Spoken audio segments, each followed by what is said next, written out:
Hello, beautiful people. Thank you all for joining us this evening. Hopefully the audio is good here. If there are any problems with the audio coming through or with this stream otherwise, please do let me know in the chat as soon as you notice it one way or another. This evening, we will be doing a sort of roundtable discussion. I brought in my knowledgeable peeps, knowledgeable about this conflict. Charlemagne keeps up with it at least as closely as I do. As best I can tell, Furious Pertinax is also following things in Ukraine closely. He additionally, and likewise to some extent with Charlemagne, both guys, but especially Furious Pertinax brings a great deal of knowledge about military conflict in the region from World War II to bear on his understanding of this stuff. And Prudentialist, of course, is a primary resource for geopolitics and strategy. So I'm very happy to have them all on. My basic idea here is that, it's like a little bit of a check on my own takes because each of these guys forms their opinions based on their own research, and they're fairly knowledgeable about this. So I'm hopeful to get feedback and other takes.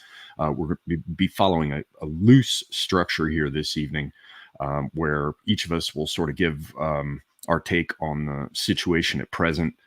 Any ideas that we have that we think the public needs to be aware of, that with knowledge about the situation or perspectives on the situation that you're not going to get from the mainstream media.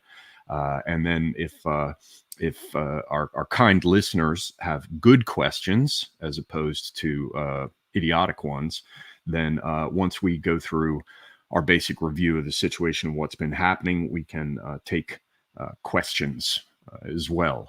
So, but before I ask everybody here, before I welcome everyone here, I'll go ahead and show my own stuff. Please do follow this channel, Semigog, as well as A Safer Space, and follow me here on YouTube. You can follow both channels over on BitChute. You can follow the Semigog channel over on Odyssey, and I hope you will. And please follow me on Telegram and Twitter as well. And down in the description below, you can see links for my books, Vinculum, which is a sci-fi novel, and Cinders from the Bloomery of Youth, which is a collection of my poetry. Please do check it out. Now, gents, I guess I'll just go clockwise as the screen appears to me. So starting with Prude. But before I do that, thank you all very much for being here. I appreciate you taking the time. Prude, please say hello for people who don't know about you. A quick blurb and anything you have to shill, brother. Well, yeah, thanks for having me on, Oliver. It's always great to talk with you. You're one of my favorite people to talk about international affairs and relations and geopolitics with. As he so kindly introduced me, hello, everyone. I'm the Prudentialist. I cover international relations, history, and politics over on YouTube, Telegram, Twitter, all sorts of alt platforms as well. The only thing that I would like to happily promote is I have a new essay out that you can find on my YouTube channel as well as Substack called Kierkegaard and the Gay Paperclip. It takes a look at the concept of the leveling and progressivism. And I'm glad to catch up on this conflict and with other esteemed guests and knowledgeable individuals. Right on, Mr. Maine. Yes, hello. Please subscribe to my Substack, charlemagne.substack.com, where I have free and paid content. And yeah, I'm looking forward to discussing this conflict again. It's been a while since I've done a discussion on it, and a lot has happened since I have last talked about it, at least. So thanks for having me on. Yeah, and I just I went over to grab your link and Prude's link and the rest. Everybody down in the description below, you'll find links for Prude and Charlemagne's channel. Furious, you'll have to follow him over on Twitter. Certainly, he's at Furious Pertinax, and of course he does stuff quite often, as he'll probably tell you momentarily with Apostolic Majesty. But I went over to pull the links for your channel and Prude's, Charlemagne, and I was like, holy fuck, yeah, you've done reviews exactly of this sort at a couple of points in this. And I if I remember correctly, Furious Pertinax was involved with at least one of those. So I'm glad to have both of you here. Furious, what do you have to say for yourself, sir? Indeed. Well, good morning. actually read in the comments that someone said, "Oh, he's no longer in midtime." It's like, well, when I don't have to wake up in the middle of the night, it's actually quite nice when the Americans give me a stay of execution from being awake at ungodly hours. So thank you, Sammy. It's wonderful to be on your channel once again. And yeah, indeed, if you wish to follow my takes, both based and cringe, feel free to follow on Twitter. But yeah, I can only echo Charlie's sort of sentiment here that we actually haven't spoken about this for a while. I think you know, in the context of, say, Charlie and I last spoke with Academic Agent about this, because I think we'll sort of paired together the last time we're on UO, we're sort of waiting for this Bakhmut grind to sort of, come to some kind of a conclusion, which it subsequently has. And then, of course, there was this, I suppose we'll get into it one way or another, but, there's been talk of this offensive, which was going to be sort of launched by Ukraine, and it's going to be, a spring offensive and then a summer offensive, and then it sort of gets pushed back and pushed back and pushed back. And, us trying to forecast and discuss it until, something major happened in the conflict was a bit pointless, suffice to say. But we've now watched this thing 2 months after it was launched, and I suppose now we can at least offer some kind of commentary about it, some kind of analysis. A lot has developed both domestically within Ukraine and also the international. I feel like the international needle has shifted somewhat, so I think it's quite good. I think we've got a nice little balance here where I think us four are the right guys to talk about it, so hopefully it'll be a wonderful discussion today. Right on. Well, then I'll just jump in. I've sort of asked everybody if you have your own takes on things that you think need to get mentioned, or stuff that people are missing. I don't know how hot my takes are, but it's a take. So I'll give my general overview. This war was one where the Russians came in and actually did, despite all the problems that they had, getting their army into the field. With an invasion on this scale, given the amount of time that had passed since the last, I guess their last major fighting was stuff like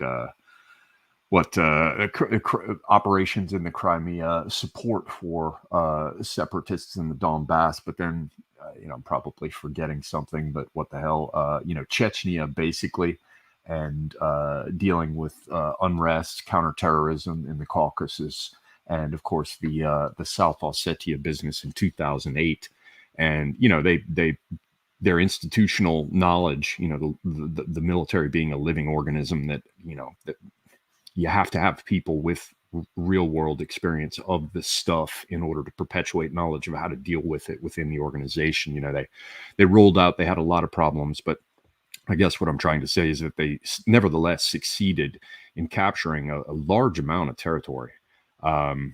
Maybe something like what was it at the beginning? It was something like 25% of Ukraine had been taken by them, perhaps a little bit more, depending on who crunched the numbers and that kind of thing.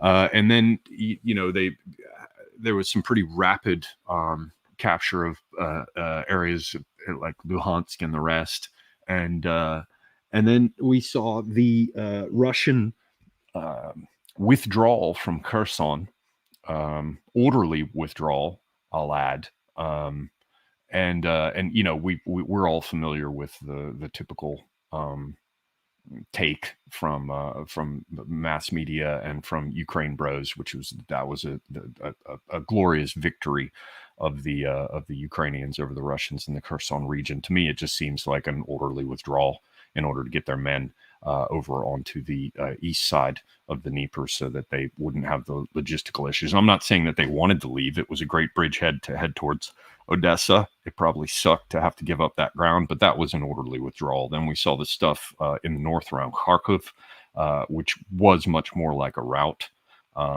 They like to say that that it was just territorial defense forces and there were very few men there, but I don't care. The Ukrainians took that territory. They did it quickly.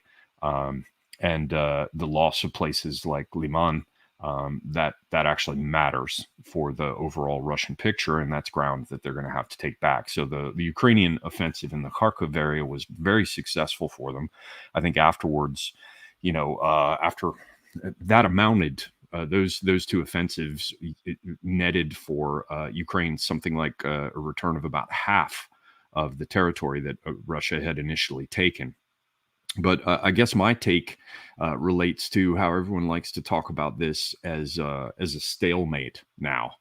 And to me, that just seems ridiculous because very misleading, intentionally so, because Russia still has something like 17% of Ukraine. And even more important is the fact that it's some of the most agriculturally valuable, some of the most, formerly industrially developed before everything got flattened. There are lots of mines, there's, salt mining, there's lots of mineral wealth, there's probably energy beneath the ground and important farmland. So, this is 17% of Ukraine, but it's also 17% of some of the best parts of Ukraine. And the Russians, as all of you know, they control the majority of the territories that they formally laid claim to. So, when they say it's a stalemate, I almost want to laugh because I'm like, yeah, they're controlling 17% of your country. It's some of the best land, and you can't push them out of it now. So to talk about the lines being a stalemate when in fact Russians are defending territory they've already captured, it seems rather stupid to me. I guess there are any number of things that we could mention, and I'm sure more of it will come up. I don't want to drone on endlessly, so I'm just going to mention two other points that have occurred to me in what I've seen going on more recently. One is that Ukraine seems to have gone all in on using battlefield footage as a major thrust of the propaganda war. Some months back, you'll all recall that the main source of footage from the front lines that would get to the public, not all of it certainly, but most of it was coming from Russia. Those of us who try to follow what's going on the ground there daily, we're forced to rely upon Russian sources because those are the ones that are turning out the most information with the most regularity. That's not to say you can't find information on Ukrainian Telegram channels as well as the Russian ones, but the Russians, to me, correct me if I'm wrong, it looked to me like they were providing a lot of the footage and a lot of the updates, and the Ukrainians were staying mum about it. But it appears now that they got the memo, and they recognize that in order to push the story that they want to be taken up and propagated, the best way for them to do that is to pump their own imagery out about what's happening. And so that's an interesting development. I'm not saying that they haven't had their whole information warfare thing. It's just that up till now, they had their NAFO stuff, and they're certainly not lax on social media and the rest. But now they're just. It seems to me that there is a new push and a more extensive push to get their footage out there to tell a particular kind of story about the battlefield that in past months they weren't as heavily emphasizing. The only other thing I'd add is that Blinken, I just heard said recently that Ukraine still hasn't truly committed to the fight, and that they've yet to truly begin their counteroffensive. And from the heavy activity that I'm seeing across the front lines in Ukraine at present, I'm calling bullshit on that. That's not to say that the Ukrainians are not in a position now where they could get a local disposition of forces that allows them to have more to bring to bear against Russian lines relative to the defenders on the other side. I'm sure they're still able to do that, and I don't think that they're out of men at present. Particularly given the huge numbers of quote unquote foreign volunteers that I think are involved.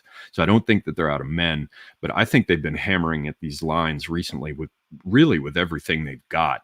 Nothing suggests to me that these are probing attacks at this point. Certainly in the areas around Bakhmut, they don't seem to be. Certainly in the south near like Klishevka. But yeah, those are my sort of main takes. The main one being that they talk about how it's a stalemate, but when you're bearing in mind that the Russians are defending territory they've already captured, calling it a stalemate is rather stupid, because it's one of those situations where, okay, if the line doesn't move at all, I still end up controlling 17% of your country. So that's my take. I don't know who wants to go next. Well, there ain't nothing stale about it, mate. I was hoping the Australian might jump on that one, but I beat him to it. Yeah, well, there's no stalemate in any sense, because the front line is active everywhere, either the Russians gaining ground in certain places or the Ukrainians gaining ground in other places. We can definitely say that their offensive, whether you call it a summer offensive or whatever, is clearly in full swing. They're really going at it with all they have across the entire front line. They haven't deployed all their reserves yet, so Ukraine can still pack a big punch somewhere if they decide to do that. We don't know, but so far we haven't seen the sort of massive gains you would hope to see from this offensive anywhere, which has gone on for, I think, 7 weeks or so at this point. A month and a half now, right? Started June 5th, so it's like 7 weeks. Closer to you're right, closer to 2 months at this point. Yeah, so it's not a video game. You don't have to expect some sort of massive breakthrough, like it's the Battle of the Bulge or something. But that said, we haven't really seen anything particularly meaningful other than a few small towns taken along various parts of the front line, but none of which actually threatens Russia's main defensive lines in the slightest. So big problems with their offensive so far. But they're not out of gas, which is important, because the way I see that this is going to break down is, at some point, someone's going to have, it's going to be the Ukrainians. To keep the offensive up, they're going to have to deploy their last reserves that were built for this offensive. And once they do that, they're going to be out of steam, and then Russia will have more freedom to act.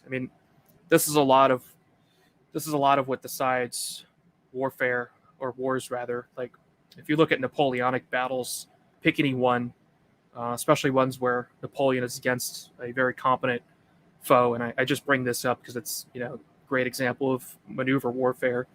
The winner is often the one who can hold their reserves the longest and then deploy them at the critical moment once the enemy is out of moves. And I expect the Ukrainians are going to run out of moves at some point, and then we're going to see Russia counterattack all across the front in response to what the Ukrainians have done. And we'll probably see them take all the towns back, and for sure target another large city, maybe even finally take Avdiivka or something like that. But anyway, I'll pass it on to Marcus, I guess. Right before you do that, I want to throw in one other thing I forgot to mention, which is the constant refrain of people like Alexander, everybody from the worst of them, a Scott Ritter, to a somewhat acceptable one like an Alexander Mercouris, or even over to one that I like a Douglas McGregor. They all hammer on this idea that the Ukrainians still have not reached the Russian defenses, the actual true first defense line, and I call bullshit on that. Robotine or whatever. Those are the first heavily fortified areas that they've laid in, and Petikatki as well. Further to the west. Getting closer to the Dnieper Reservoir, or what remains of it now that it's been emptied of water. Since you mentioned that, one thing we have not seen, and this is pretty telling, is there's been no activity by Kherson at all. Other than that damn explosion, whoever did that, we see the Ukrainians make some sorties across the river. They did do one fairly major sortie at a point, and then got pushed back. So that would have been a huge threat to Russia if they were actually able to mount any sort of major offensive there. But clearly, Charlie, the time for that is on the island. Sorry, when they landed those Marines on the island, that sits in between the two west and east bank of the Dnieper, and that it just got shelter hell. So. So they haven't been able to make that move. That would have been the critical move, and the time has long passed to have made that move. So I don't really. There's no chance whatsoever that this offensive knocks Russia out of the war. It's just not going to happen. That's to Marcus. I agree with that. Just on the Kherson thing, I think they did also come across the Antonovsky Bridge or whatever and set up underneath it, and they've captured that little area there, but they're getting pounded. It just seems like a place to pour men into. There's also a lot of fighting in those swampy areas along the islands with small units of forward observers and things. But to me, that whole area, the Kherson area, and I will shut up and pass this over to Furious, but to me, that whole Kherson area just seems like a distraction and an attempt to pin down a certain amount of the Russian forces to keep them active there, to keep them using their artillery and the rest so they can't bring it elsewhere. Because I just don't see them, the Ukraine, I mean, they're going to have all kinds of logistical issues if they try to extend themselves in that area. I just don't even see it being a viable path for them to, I mean, I guess they could view it as being a shortcut to get to Crimea quicker. But having to extend themselves and their supply lines across what remains of that river just seems like a nightmare. But anyway, Furious. Indeed. Actually, you and Charlie both touched on some important points. Just trying to think of where I'll start. I might actually sort of do this geographically. Since you mentioned Kherson, I think that's probably a good place to start.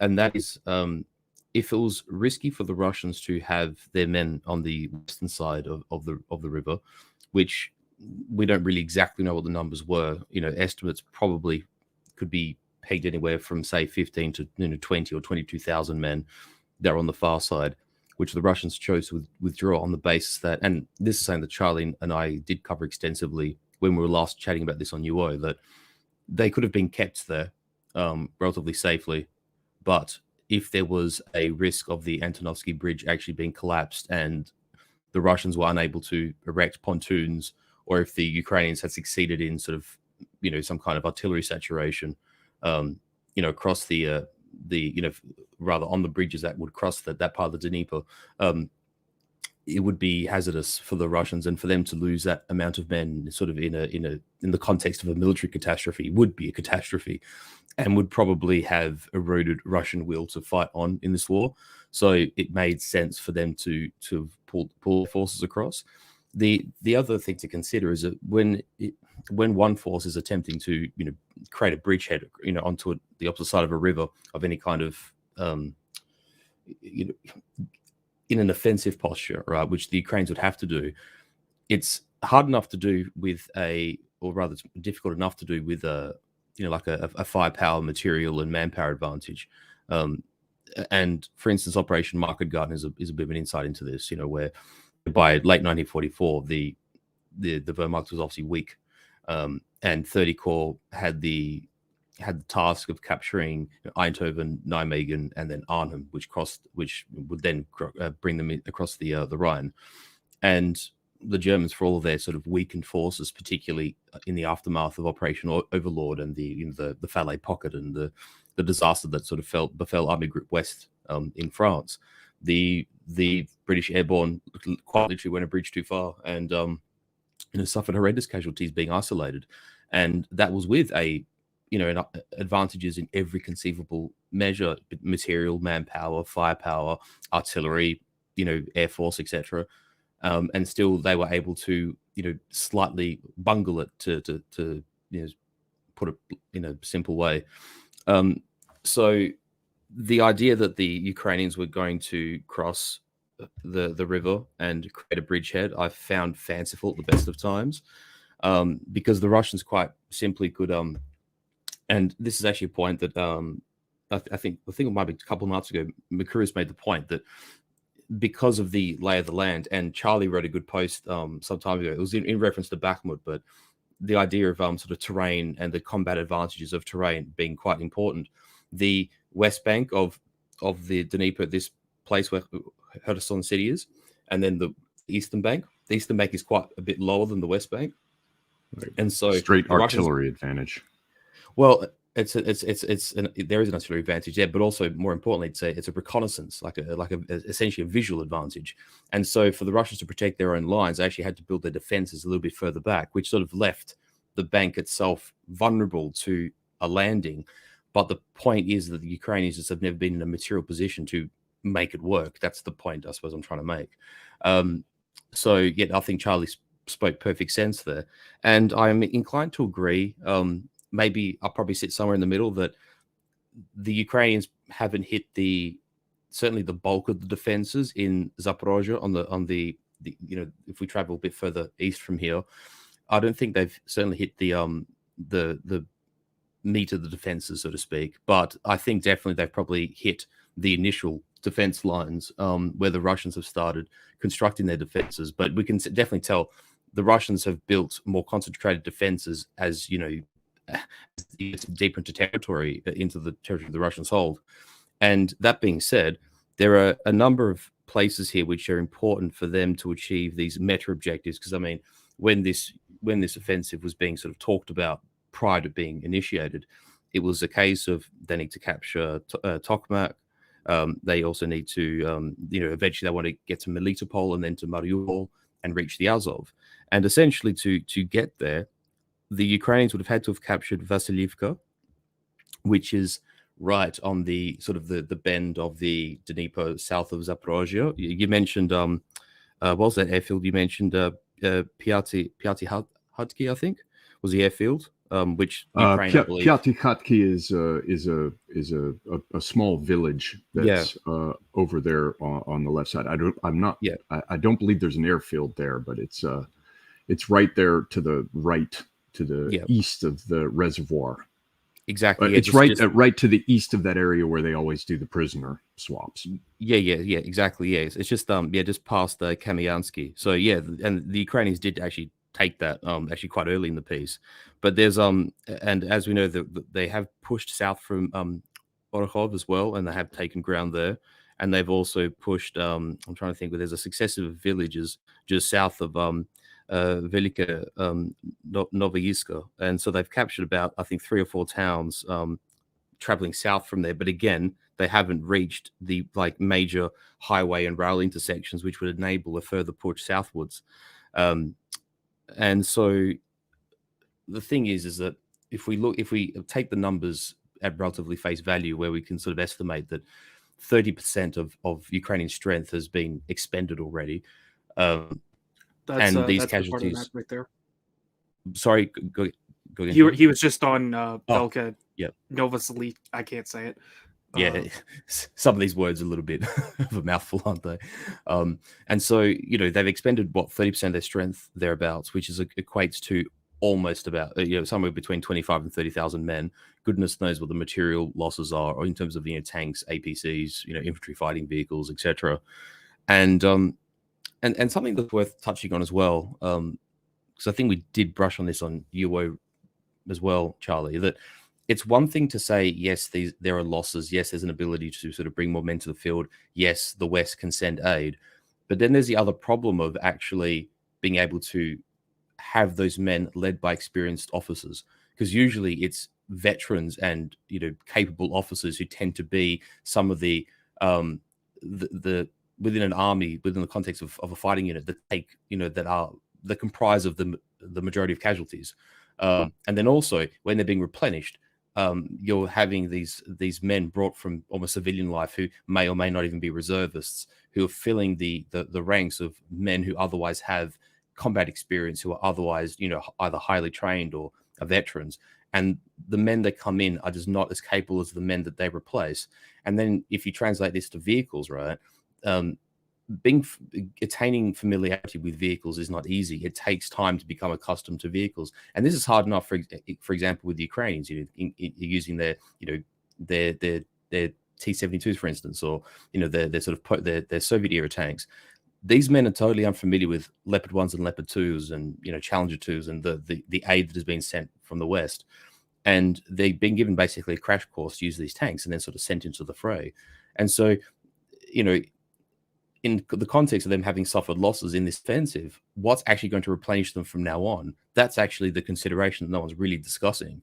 So that's just a factor of consideration. And then the other part is that they've obviously tried pressing around Bakhmut as well. Whether it's an attempt to recapture it or not is another story. But whilst the Ukrainians have been sort of probing around Bakhmut, the Russians have basically started pressing north. They're sort of close to. So there's a lot of talk about Liman, for instance, Yeah, there you go, right there. And Liman is basically protected by 2 other towns to its east, Yampil and trying to think of the name of the other town. Yeah, there's Yampil and is it Zarichne, I think it's called.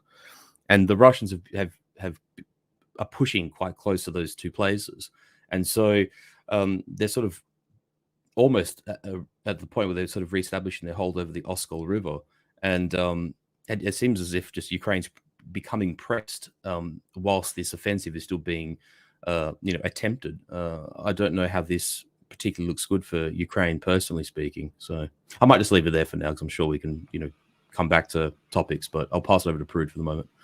Yeah, really quickly, just to extend this last bit before you jump in, Prude, since Marcus raised these points, you can see here, this is it's actually the Zerebrets or whatever river. This isn't the Oskol. The Oskol is further over here, or further up, and it was a former line that they had attempted to defend when they were backing up from. Let me see if I can get it. Just follow the red trace. Yeah, so go north. Yeah, there's the Oskol. Yeah, you got it right. So this is the Oskol. The Russians had tried, as everybody on the panel knows, that they had tried to stop here first and to hold it, but then they had to fall back to the Zerebrets or whatever the fuck it's called. And so they've been attempting to get back in here.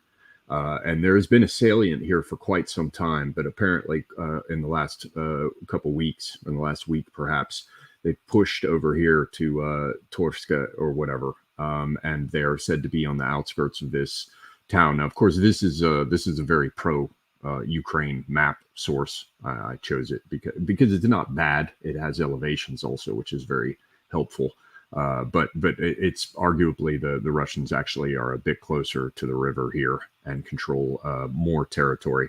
But what I wanted to throw in before you come in, Prude, just is that there are a number of other points where the Russians have recently moved forward. One of the important ones is here, again, crossing the river and building a bridgehead for themselves here. And I believe there's more of this kind of stuff going on further to the south. But if they can get up to the other side of this river, they really have an opportunity to move forward, because the Ukrainian defensive lines are in certain areas here not as well developed. This is another major one that's happened. Well, relatively speaking, a major Novoselivske, or however you say that, is another one that they have recently pushed forward with. And importantly, they've been moving south from here towards Kupiansk. And depending on what map you look at, they'll show more or less of this forest has been taken by them. So the point I'm trying to make is that while we're seeing, again, all the panel members know this, a lot of the viewers probably know it, but for those of you who don't, while we've been seeing the small territorial gains on the part of Ukraine that are represented by these little blue dips, and some around Bakhmut that we haven't even gotten to. I guess that's not. Yeah, that's the Bakhmut area. In addition, we've had some there, but the Russians are making real moves in this area. So as the Ukrainians push south here and east here, the Russians are pushing west here, and we have not seen. I think any sort of massive concentration of Russians or any attempt to make a big breakthrough or whatever. But yeah, just a bit more by way of background. And sorry, Prude, please go ahead, sir.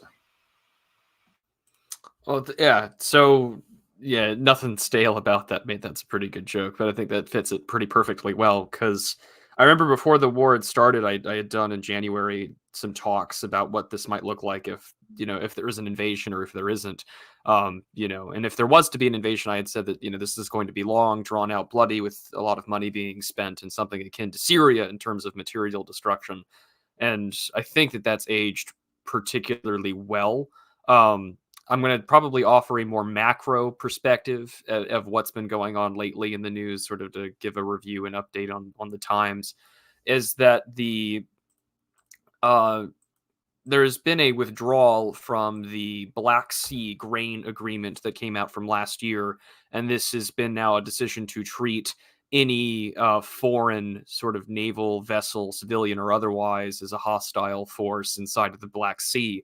This comes, of course, in the background of when the war began, one of the first things that a NATO country did, with that of Turkey, instituted and control of the Montreux Convention of 1936, which more or less gives Turkey the sovereign control to allow who goes through the straits and gets into the Black Sea. And that was sort of a nice way to keep anything from going outward, but also to keep Western forces partially from going in. It was sort of a cool down, de-escalatory measure.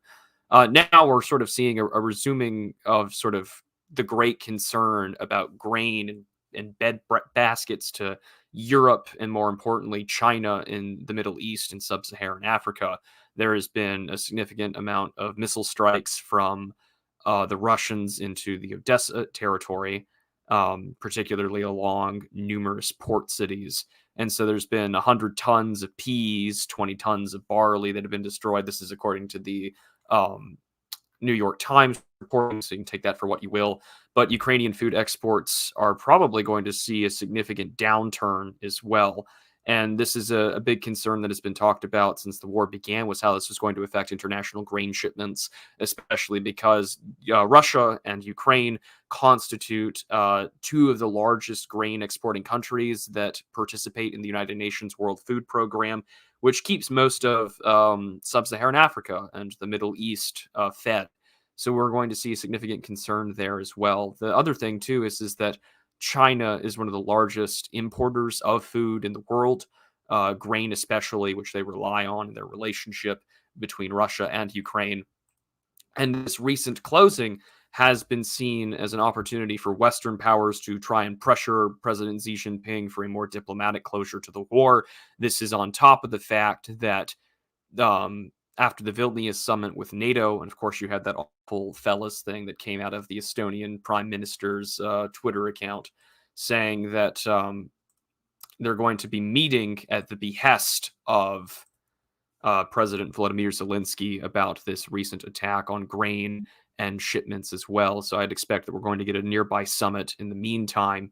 But this larger, decision to pull out of this Black Sea agreement, I think comes out for two reasons. One, you've had Ukrainian drone strikes hit Crimean depots alongside the ports and the coasts. You had the second Crimean bridge bombing. So I see this being a viable strategy for the Russians to pursue, to sort of just escalate it and say, we're not messing around. And this is on top of rumors. Go ahead.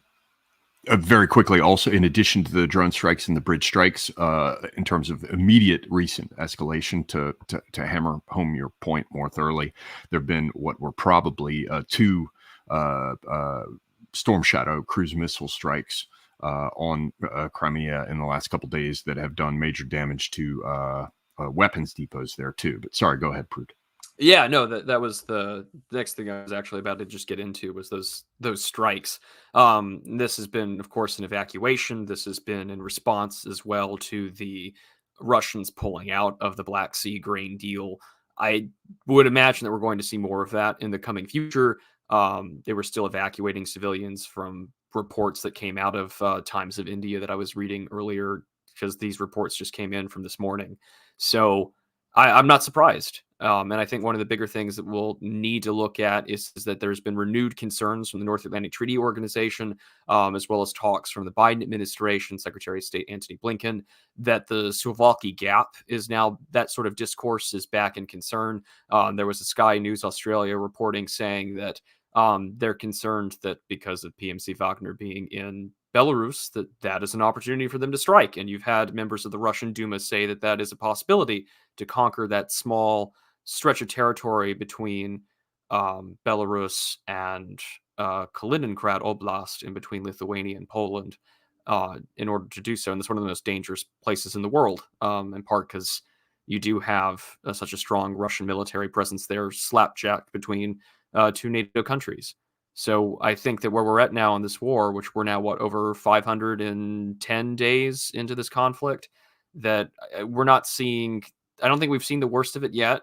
And I don't think that we're anywhere closer to a conclusion of this conflict. And I think that, honestly, this sea grain, or this Black Sea grain agreement coming to a close, has put up substantial pressures Once again, because, for countries that don't have a robust agricultural sector, a robust energy sector to determine how they can manage themselves, those concerns that over a year ago about grain, I think, are going to be finally realized for the first time since this conflict started.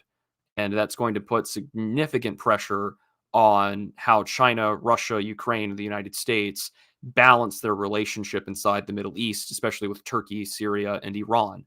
So in due time, I think we're going to see a much larger diplomatic game play out, both publicly, but also behind the scenes. And so those are some of the macro takes that I wanted to offer in our roundtable talk. Yeah, I would just add in there, and then I'll invite everybody, anyone who wants to jump in next, Charlemagne, Furious, whichever of you. Apparently, there's a red line that's been established somewhere in this. Let me see. Can you guys see my cursor here? Is that visible? Yeah. Okay, so yeah, apparently a red line has been plugged in somewhere in this neighborhood. And if I remember correctly, there's still another port down here. Yeah, there's some other port facility. Perhaps it involves coming in through a dredged waterway. I can't remember. Yeah, I think that's what's going on. Ismailski maybe. But there is a port that they can kind of get to in the far south, maybe using this canal arrangement that I mentioned. But the line runs basically along here, and then the ships are all stacked up, if I remember correctly from the imagery, somewhere in this neighborhood. But Odessa, they've been hammering the port facilities. They've also been hammering more than once, so probably different sections of this, but the roadways here and bridges, because apparently gear, normal things that just everyday people, civilians need, as well as military gear, has been flowing in from NATO via Romania and along these roads. So really what we're seeing here, and this is a good thing that Prude brought it up, we're seeing what is shaping up as an actual naval blockade of Odessa, more broadly of Ukraine itself. And I guess the big question here that we're going to have to figure out is to what extent Russia is actually able to flex in the Black Sea. The first thing that I'd mentioned to everybody who likes to talk about how that one cruiser, the Moskva, got taken out with missiles. They did manage to raise that, carry it back, and they've been putting it back together. They've also created a number of surface fleet vessels that they can run out into the Black Sea. So the Russians are not entirely without assets in the Black Sea. The other thing that should be added is there's no way that they don't have powerful submarines operating in the area. So everything that everybody imagines about, the Moskva, the cruiser got taken out so easily, and now their ships just hide in port. Submarines matter much more in a number of respects. And I'm sure that they have subs here, and they have been building smaller and lighter surface craft that they don't have to sail around from the north or whatever and come through the Bosphorus with. And the other thing that we have to bear in mind is that the other major naval power in this area is the Turkish Black Sea Navy. And the Turkish Navy is not small. It's not shitty. And they have a long tradition of having a navy. Way back in the day, of course, they had people like Barbaros, who were famous naval tacticians. So the Ottomans have a long history of naval activities, and I'm sure that they can bring their forces to bear in the Black Sea. The thing is that the last I heard, and if anybody heard anything different, please tell me, the Turks had indicated that they weren't going to ignore Russia's red line warnings about the grain deal. Apparently, they want to keep the grain deal going, but they refuse to say that they would unilaterally go in and escort ships into Ukrainian ports. And of course, it wouldn't really matter anyways. Anyway, as many people have observed, the real issue here is whether or not the maritime insurance carriers are going to issue policies for ships that are likely to be lost in that region. So, there's sort of a more direct and more oblique ways to really halt seaborne traffic in this area. But that's the most recent stuff I've heard about any of this, as well as my most recent thoughts. Is there anything anybody wants to add on that or on other subjects? I'll just quickly chime in just on the naval aspects for a sec. Yeah, quite right. And the thing is, much was made the Moskva thing, and I think insofar as military capability is concerned, yes, it was quite a stunning thing for the Ukrainians to do, and I mean ultimately in warfare a W is a W, right? And the fact they're able to sort of strike the Moskva and what seemed like it's sinking, but at the very least putting it out of action, because as you say, the Russians have recovered it and are sort of fixing it. But I mean, it's going to be out of commission for even some time yet, and it would be sensible, one would imagine, the Russians are probably modernizing it further, whilst it's sort of in dry dock and being repaired. But nonetheless, I mean, this was a ship from, I believe, the 70s. I think the Soviets put the Moskva to sea. So, it's a 55-year-old ship thereabouts. And, it has its limitations in terms of being able to, utilize modern day countermeasures. So the fact that it's sort of vulnerable is not surprising. And I think again, probably the Russians have learned a military lesson from that and will probably utilize their surface fleet different going forward. But that's not to say that, as the Russians, economically have recovered from obviously the collapse of the Soviet Union and the Yeltsin years, the Russians have gradually strengthened, particularly the Black Sea fleet over the years, and even now are strengthening it, incrementally, in the present day. So I guess we'll see what comes of that. But you made a good point about the subs, and someone said in the comments here, the submarines are essentially the Russia's ace up a sleeve in naval terms, and that's true.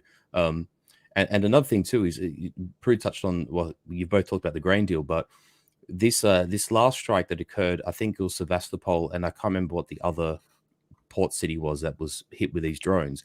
Is that they were sent in sort of like a delivery, essentially like a glorified torpedo delivery system underwater, and they were utilizing this sort of, dare I call it, a demilitarized zone for the grain deal. And this is why I think the Russians, more than anything, have been highly, highly disinclined to continue the grain deal, because the Ukrainians are being sort of using it for military purposes, where sort of the agreement was for it to be strictly for civilian purposes. It doesn't advantage the Russians at all to do this. And so I think them walking away from the grain deal is probably, in a military context, sensible. And even though it has probably annoyed the Turks because the Turks want to keep going, it just isn't feasible from a military standpoint. If it's going to make their seaports, particularly on the western side of the Crimea, vulnerable, it makes no sense for the Russians to continue it. And as we've often seen too, whenever there's been a grace given from them, NATO have sought to find ways to exploit that goodwill as well. So, yeah, I think I dare say that the Kremlin's kind of a bit sick of this, and that's why they haven't renewed it. And I have a quick question. Does just for you or for anyone in the chat or anybody else in the panel, does anybody know about? I understand that, excuse me, that Romania and the Romanian coast. So I'm guessing probably Constanta here. This is the head of NATO's Black Sea Command. Yep. And so Turkey is obviously a NATO power with significant naval forces in the Black Sea and the ability to control the straits, as everyone knows. Do we know much about what NATO's got going on in Romania, what Romania's got going on in terms of naval power? Like if we were to throw it all together with the Turks, I mean, as somebody pointed out in the chat, it's not just a question of the naval power, because the Russian air power also matters. And if, Romania and Turkey really come in, then, air power and naval power, it's all a mix, especially with the, oft discussed combined arms warfare. But anybody know anything about what's going on here in terms of NATO assets in Romania and this whole idea of a NATO command for the Black Sea? I don't know what's at that base. Maybe the Prudentialist knows. I do know that they're doing a lot of drone flights over the Black Sea, and I suspect a lot of them are probably launching from there. Because there was also the drones basically patrol the area, from what I see, like directly east of that base in Romania. Yeah, giving basically Ukraine the benefit of more or less all of NATO's ISR intelligence, surveillance, and reconnaissance capabilities. And also, just for those who might be interested, there was recently apparently a highly experimental, badass vertical takeoff and landing observation drone that was lost in the area, and NATO's been scrambling to pull it up from underwater now. Yeah, and Raging Mandrill is saying there's nothing new there, that Romania has a lot of old, obsolete Soviet ships. Yeah, and other people are saying the same kind of thing. So there Sorry. are two things that I want to add with the one on the insurers and second on the Romanian stuff. Romania has been countries within the Black Sea area, Georgia, Bulgaria, Romania, Turkey, and Ukraine, trying to take down maritime, sea mines and things like that. They did have a ship damaged in September of last year that was sent out to defuse them. A lot of this stuff coming out from Constania, and this is from the Romanian Defense Minister Angel Tilvar.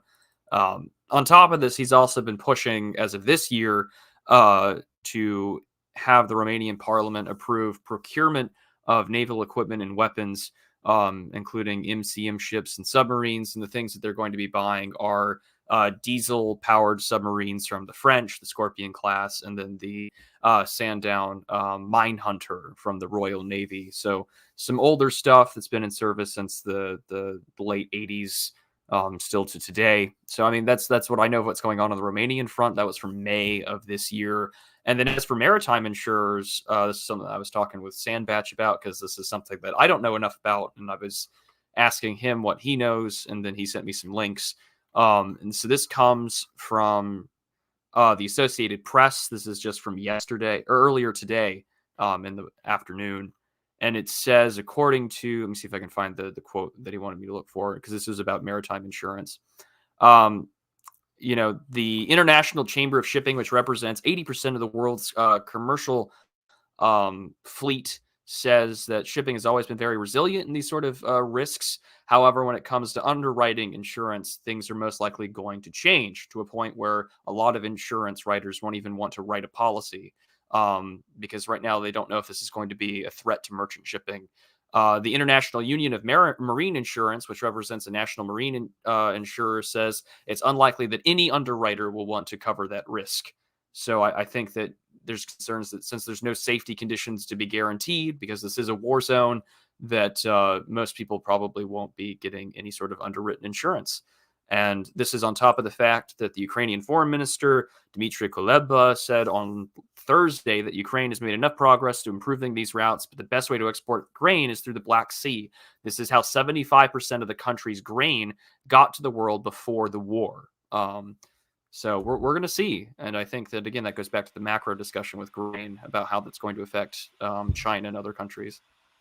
Yeah, I'm curious about... Sorry. Very quick, Furious. Pardon me. I'm curious about the role of mines in naval warfare.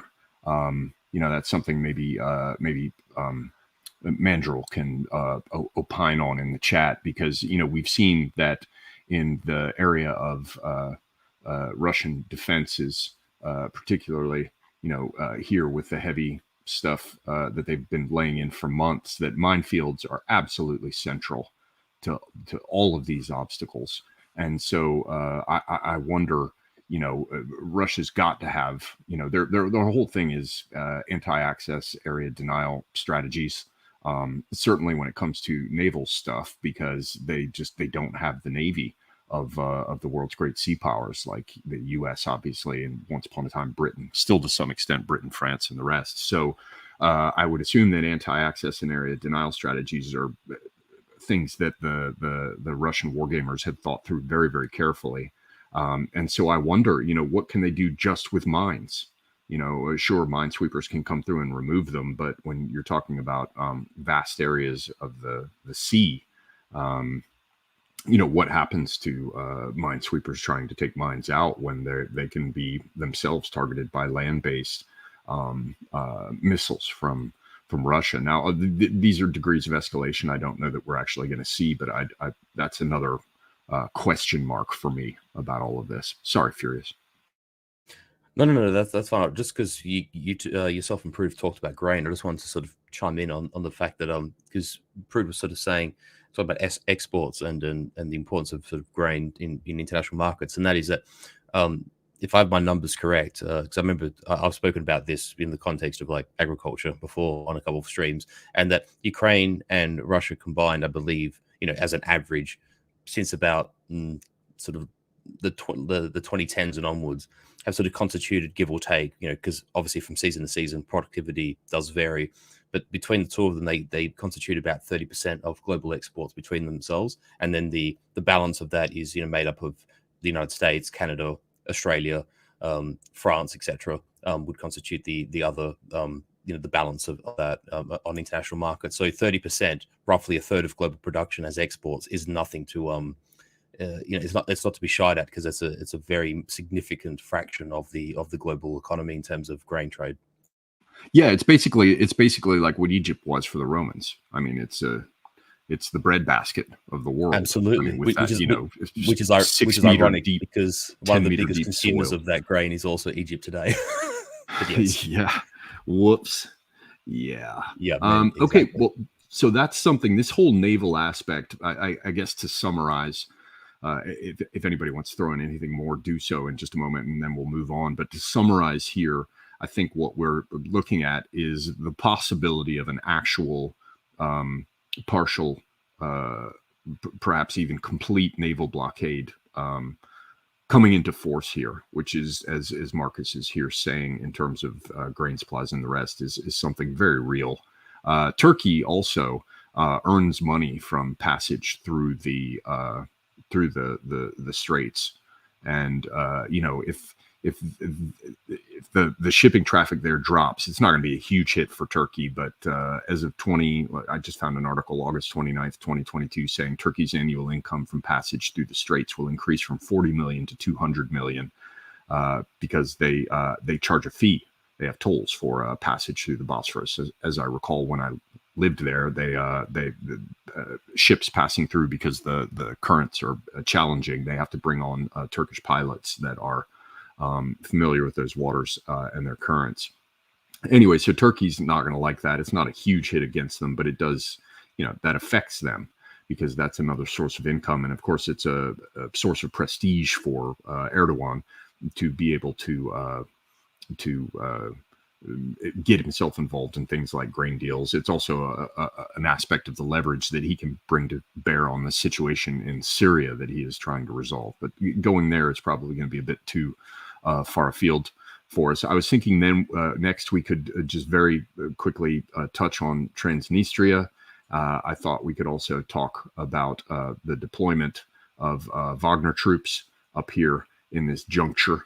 Their base that they've been putting in, and their apparent training of Belarusian infantry in this area, and anything else that you guys think we need to cover. But before we just move to quickly touch on Transnistria, is there anything else you guys wanted to say about this naval aspect? I've basically said all that's come to mind. In the end, naval stuff isn't particularly my forte, but I think unless the others have anything to add, I think we're essentially done from that standpoint. Gents, I'm good. Okay, well then, I actually, something did come to mind, if I may say, because I was just looking at the map. I was going to say, I think we might talk about projections perhaps towards the end of the stream, but I think that a few guys have mentioned Odessa, I think, in the chat from earlier, and we look at these two cities here, Odessa and Mykolaiv, and I think I have a feeling that if the Russians push towards total victory conditions, both of those cities will not stay part of Ukraine if Russia can help it, but the war will have to evolve rather more from now on to sort of reach that conclusion. But that's just a hunch that I have, personally speaking. And of course, if Ukraine loses those two cities, Ukraine will be condemned to being landlocked. So, yeah, right. We can touch on that later, but yeah, exactly. Yeah. It's one of those things like Kharkov, one of those places they're very likely to move on. And you mentioned Transnistria. The important thing about these two cities too is that if Russia does acquire them and the territory surrounding them, well, what does it do? It creates a land bridge to Transnistria. So, Yes, and for those who are not familiar with Transnistria, it's this contested area here. And Transnistria, as I've talked about many times, much of this area was under the control once upon a time of Russia under the name of Bessarabia. And for people who followed my other streams, there's a huge covert war going on now in Moldova with Russian intelligence services and NATO services. Certainly spooks aplenty in Moldova at present. And we have seen many times that we get howling and yelping about the accumulation of Ukrainian forces across the border from Transnistria. There's a garrison, a Russian garrison, some of Russian troops, others conscripted people from the I guess Republic of Transnistria, whatever it is. It's been around since 1991. It's another one of these frozen conflict areas that Russia didn't want to let go of. And apparently there's a significant arms depot here as well. But and a garrison so far of as I about can, 1,500 to 2,000 Russian troops there as well, if I'm not mistaken. Right, and then a couple thousand thrown in of Transnistrians as well. So they could field, I don't know what, a brigade or maybe two. I don't know. Don't quote me on that. But there's the main point is that there's been talk of going in here. I think the Moldovans are very worried about it because all hell's going to break loose in their country if that does in fact happen. So they've avoided. The thing is that if Transnistria comes into play, then Moldova comes into play. And Moldova coming into play means that Romania is going to begin to have problems. And I know that there are plenty of Romanians who have no love for the Russians, but I don't think, and many of them I'm sure want to see the Ukrainians win, but I don't think any of them, except the most insane, want to see themselves dragged into this. So for the time being, I might be wrong. I've been plenty wrong before, but I think we're not going to see much happen here with Transnistria for the time being, unless and until a scenario like Marcus is talking about, where the Russians cross back over the Dnieper, heading west and moving towards Odessa. Then who knows? Because the degree of desperation we'll see here will increase. However, this blockade, if indeed it manifests, could have very much the same effect in terms of cutting them off further economically. And cutting them off further economically, it should be pointed out, increases all the pressure on Western countries that basically own Ukraine at present. We're footing the bill for everything. We're paying for their civil service. We're paying for everything, for the lights to stay on in the damn country. And so any kind of blockade here is going to increase the interest that all these other countries take in this, and it's going to increase the financial burden on the West to keep this going. But is there anything else anybody wanted to add on any of the stuff I just mentioned? Yeah, bridging the naval blockade and the Transnistria issue. One of the things we've seen in the last few days is Russia basically unleashing hell on Odessa with missile strikes, and it looks like those missile strikes are getting through. And it's being said that Odessa basically doesn't have air defenses to stop these missiles from hitting like they do in Kiev and other cities. So that's pretty interesting, because it just goes to show how limited the supply of air defenses is in terms of where Ukraine can actually deploy them. And if Odessa is just open like that and they can keep hitting it with missiles, then that's going to be able to really keep up this blockade even without Russian naval forces in play. And then the second, if they do decide, okay, well, now we have to defend Odessa with air defenses, that's just going to take away air defenses that could be deployed elsewhere. So it'll be interesting to see if Russia keeps up these strikes on Odessa and puts pressure on them. Yeah, really I second the point about the naval facilities being hit. From what we're seeing, and a lot of it's grainy footage from a distance, but there's enormous hits on various port facilities. And according to Russian claims, take them with a grain of salt, of course, the Ukrainian port facilities in the neighborhood of Odessa, with possible exceptions, the ones further inland on the border here, which are under, at least conceivably and very likely, are under NATO air defense umbrellas associated with Romania. Possibly they still got some stuff going on here. But from what we're being told, they just had port facilities just hammered mercilessly. And on the subject of air defense, one of the other points is that the United States is apparently pulling mothballed Hawk systems that were developed in the 1950s and upgraded for a period of time, and I guess they were used probably up through the 80s. I'm not sure, but these older air defense systems that predate the Patriot systems, they're apparently pulling those out of storage and trying to get them over to Ukraine, which does suggest that there's considerable truth in the Russian claims about how the Ukrainian air defenses have been very, very seriously depleted. Sorry, Furious. Well, that's corroborated in those documents we reviewed a while back too that were leaked. So we're basically getting the corroboration that the specs there on how they're running out of the non-Soviet air defense vessels seem to be accurate. The other thing I would say on this issue is I would be astounded if Russia allowed this conflict to conclude without linking up with Transnistria. Yeah, I agree on that. I think they're going to go up, as I said at the outset, they're going to go up to the Dnieper. And we know their tanks were in Mykolaiv too at the beginning of the war. I mean, yeah, they went there. Yeah. And they wanted to get up to Odessa. But sorry, Furious, you've been trying to get in here. No, that's fine. That's fine. Yeah, just on Mykolaiv again, just because Charlie touched on it. I actually think that, and again, this is a sentiment I did state on UO, is that I think a big part of the justification for withdrawing across Kherson was actually not capturing Mykolaiv. I think because as Charlie rightly says, Russian forces were basically on the outskirts of Mykolaiv and actually bypassed it for a time as well. They were sort of pushing north without actually having taken the city. And had the Russian sort of left flank of that attack, of that movement across the where Kherson is across the Dnieper there, had they captured Mykolaiv, I think they would have been far more inclined to have actually kept that bridgehead across the river, and I think it would have been safer for the Russians. But the fact that they failed in capturing Mykolaiv always presented that threat because it was a place where the Ukrainians could mass and then sort of attack Russian forces. So I think that was a bit of a Russian L in that regard. Definitely one of the objectives they would have liked to have captured the onset and didn't. And I think the Russians have always had a bit of a compromised strategy as a result of that, failure to capture Mykolaiv. Oh god, there was a point I wanted to talk about.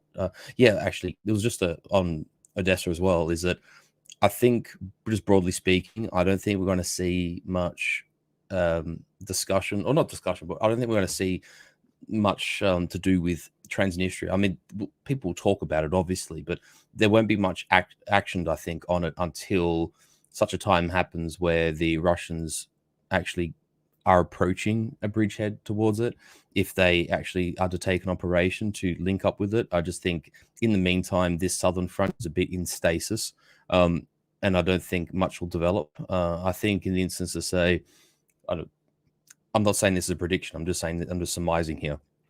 But let's just say, for example, the Russians capture Mykolaiv in 6 months' time and cross the river and push westwards towards Odessa. Then I think we're going to see some, bubbling to the surface of, things to do with Transnistria.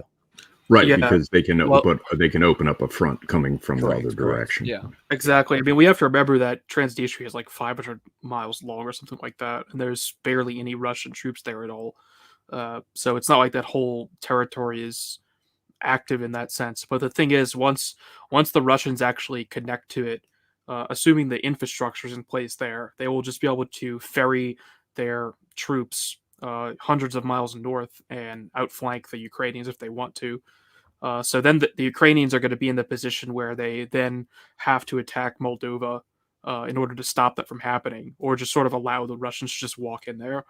So like that's kind of a impossible choice. Like if the Russians link up in Transnistria and then are just free to move however many troops they want in there, and they're effectively in like an invincibility zone because it's another country, that's obviously not tenable for Ukraine. So that's kind of a no-win condition for Ukraine, because attacking Moldova is going to be really bad. But allowing the Russians to move freely in there is also really bad. So yeah, that could be a war. That would be a war-ending situation, I think, because there'd be no way for Ukraine to recover from that. But that said, Russia's very far from being able to get there. Yeah, absolutely. And I think that the question is can they maintain sort of this naval blockade? Because any win condition that I think that the Russians do want, and Semyagog and I have talked about this almost a year ago, I think at this point, has been if you could have a landlocked Ukrainian rump state where they don't have access to the Black Sea is something that I see them wanting to maintain. But Transnistria is not in a position, I think, for the Russians to have a front or to open up. You would get Moldova as well as Romania to get very concerned very quickly, and they both have their own agreements with respects to NATO. The only news I've noticed as of late coming out of Transnistria has been Ukrainian refugee reports from some pro-EU, anti-Russian news sources like the Free Russian press is from out of SIPA and things like that. But they've accepted over 100,000 Russian refugees, according to their last report I saw in June of this year.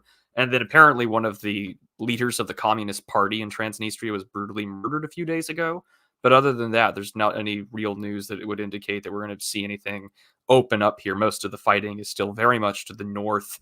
And what we're seeing right now is indicative to me that the resources for the Ukrainians are stretched incredibly thin if they're not defending Odessa, like what Charlemagne had said with anti-air defenses. So, I mean, the question becomes now, and even from what I was reading from just like pro-Ukrainian sources, like very blatantly pro-Ukraine news, was that, there's a lot of loss of equipment that will force the Ukrainian armed forces to sort of reanalyze their offensive strategy. So I think we're in a position to say that, well, material is stretched very thin.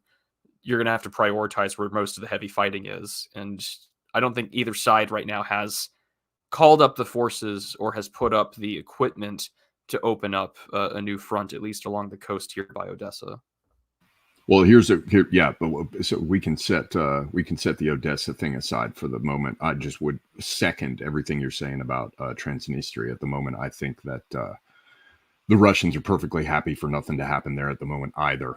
I think the Ukrainians, if left to their own devices, probably would have gone after it just in order to have, in order to be able to crow about it and maybe to capture some munitions and that kind of thing. Although, the chances of them doing so, I think, would be very low. The Russians would probably just detonate it rather than have it fall into Ukrainian hands. But I think they've probably been held back simply because this would call it the Transnistria getting wild makes Moldova go wild.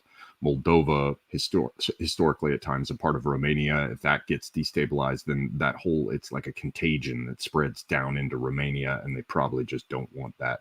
So I guess now we can do maybe the Wagner thing last. I just want to ask you guys what your thoughts are here in this zone, Chernigov Oblast, Sumy, and Kharkiv.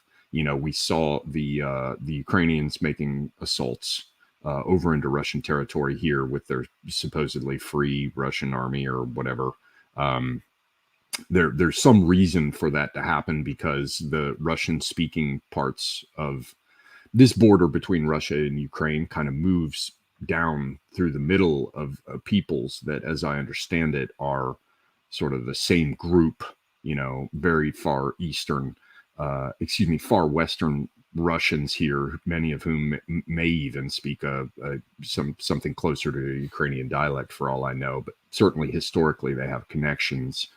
And so perhaps they thought that they could, gin up some local support, though I tend to doubt that. I tend to think that all the stuff where they were crossing the border into Russia and, doing these harebrained little attacks on towns, it was just to embarrass Russians and to get them moving their men over here while the Ukrainians were preparing to do an offensive further south. However, these days, there are some suggestions that there's Russian forces massing here in a position where they could possibly go after Kharkiv. I don't know that that's going to happen. Other people have suggested that Chernigov, this area, would be an easy place for Russia to open up another front. So I guess before we move on to talking about that Wagner group in Belarus and anything else I might have missed, what do you gentlemen think about this whole area of the front? and the prospects there, the things that have been happening there, and the rest. Well, one thing we can say is the West had mentality where they seem to think that if they make Putin look bad internationally, that means they're winning somehow. Even though that's just basically completely irrelevant. It doesn't really matter if Putin looks weak because some Ukrainian soldiers attacked the area near Belgorod. What matters is what's happening in Russia internally, and he doesn't appear to look weak in Russia internally. So, to the extent that these attacks were just to sort of embarrass the Russians, I mean, it may have done that to some extent, but it's not significant militarily. Now, maybe they're trying to draw forces up here in preparation for the Ukrainian offensive. That makes sense. I don't know how Russia's deploying its forces. I doubt it would have drawn any forces away from Ukraine, but maybe it, prevented them from deploying more forces. Yeah, I think there were claims that there were some things going on with Chechen fighters being redeployed there. I never verified them, but there were those claims. And Wagner volunteered to go and help there, but then all of that got washed away by the Wagner affair. So it's probably just a minor attempt to support the counteroffensive, because as we can see, it needs all the help it can get. But I don't think there's much else to say on those attacks. They were just sort of limp-dicked color revolution type stuff. Right. And what do you guys think about the prospect of future attacks from Russia into Ukraine from along this extensive border area? So far, Charlie, you go. I'll follow after you. Well, I don't think they're going to go after any of those territories anytime soon. I think it's pretty clear they're looking to push back towards Kharkov, and I would expect there to be a sort of joint attack coming from Belgorod onto Kharkov after they retake all of Lugansk and are getting closer to that city again. But I don't think we're going to see a new front this year for sure. But I think the Russian intentions are kind of obvious based on where they're pushing the hardest for the last several months. I'm inclined to agree with Charlemagne. I don't see a new front coming in here. There is discussion that there will probably be more forces coming to try and take this part of the city. That's the last thing I read. And also at the same time, when I was just browsing through some of my notes, apparently the Russians and Chinese are having a joint naval exercise off the Sea of Japan right now as we speak. So that's going on as well. And while we're talking about this, something to just keep in the back of our heads here. But the last report I was seeing from just the press and some stuff here from multiple sources was that there's potentially just supposed to be more troops coming down to take Kharkiv again. So we'll see. Their numbers range from 60,000 to 150,000 extra troops. So we'll see. That's all I can offer right now in terms of what the news and reports are saying. And one other quick question, guys. You'll often hear it claimed that there's, depending on who you listen to, 150,000, 300,000, whatever, Russian troops in reserve that were part of that last round of mobilizations that they've been training up and the rest, and that they haven't been fully committed. How much do y'all believe that? I tend to think that they do have some significant reserves, I don't know, 50,000, 100,000 that probably haven't been committed, leaving aside the ones, for example, that have been stationed in Belarus. But I tend to think that they've had to plug more bodies into their lines along the actual heavy fighting fronts. I don't know that I believe that they just have, hundreds and hundreds of thousands of men from this last call up that haven't been committed. I suspect that most of them are really at the front lines at this point. I tend to look askance at suggestions by people like Mercouris, saying that, hundreds of thousands that still haven't been committed to the battlefield. What are your thoughts on that, gents? Just on that point briefly, just to carry on a bit from what Charlie and Prude said, because also it's worth taking note. I mean, what did this operation look like for the first, couple of months? We know that they pushed south, actually through Belarus. Interestingly, that there's that sort of probe towards Kiev. They basically had surrounded Chernigov within the first month of the war, and essentially could have captured Sumy, but elected not to, just sort of drove through and around Sumy, and had partially, not quite, I wouldn't say encircled Kiev, but sort of attempted a semi-encirclement of Kiev, of Kharkov, rather, in the first, 2 or 3 months of the war. And then once there was that withdrawal, after that sort of torpedoed peace agreement between them, we also saw that when the Russians were sort of moving back forward once again, that they were inclined to push again a semicirclement around Kharkov, which there you go. So you can actually see what the objectives were. I mean, we kind of know how this was done. The Russians just sort of went hell for leather without protecting their flanks, and just sort of what I hazard to use this word, but essentially sort of blitz their way into Ukraine. But obviously there must be some aspect of this which is sort of meta strategic, and the Russians wishing to create as much buffer territory as they can. And then the other thing is that places such as certainly Sumy and Kharkov, to a slightly lesser degree Chernigov as well, is that it's these eastern provinces that have in varying degrees clusters of Russian speakers, and certainly in some places Russian speaking majorities, and in other places Russian speaking minorities, but people who would be otherwise aligned to Russia. And also too, if in like presuming a total Russian victory condition scenario, or something approaching a total victory condition scenario for Russia, the more of this sort of borderline territory they take, in regards to, say, Kharkov, Sumy, etc., the more able they are to even protect, for instance, these 4 territories that have been sort of, at this point, formally annexed and incorporated into Russia. Because if you sort of look at the way that these oblasts are aligned with each other, for the Russians to just take the land bridge, they're sort of still vulnerable in a north-south direction. Whereas, for example, if they take Izium, they take Kharkov, they basically protect the entire northern flank of Donbass by incorporating into Russia. So there's a small aspect of this which strategically makes sense. If the Russians are able to do it, they probably would. And I'm just sort of saying these movements and this blue territory, which is where Russia was at the start of the war, makes one think that they had some kind of design for this. It would sort of seem weird to advance into territory that they weren't interested in, certainly on the western side of the Dnieper.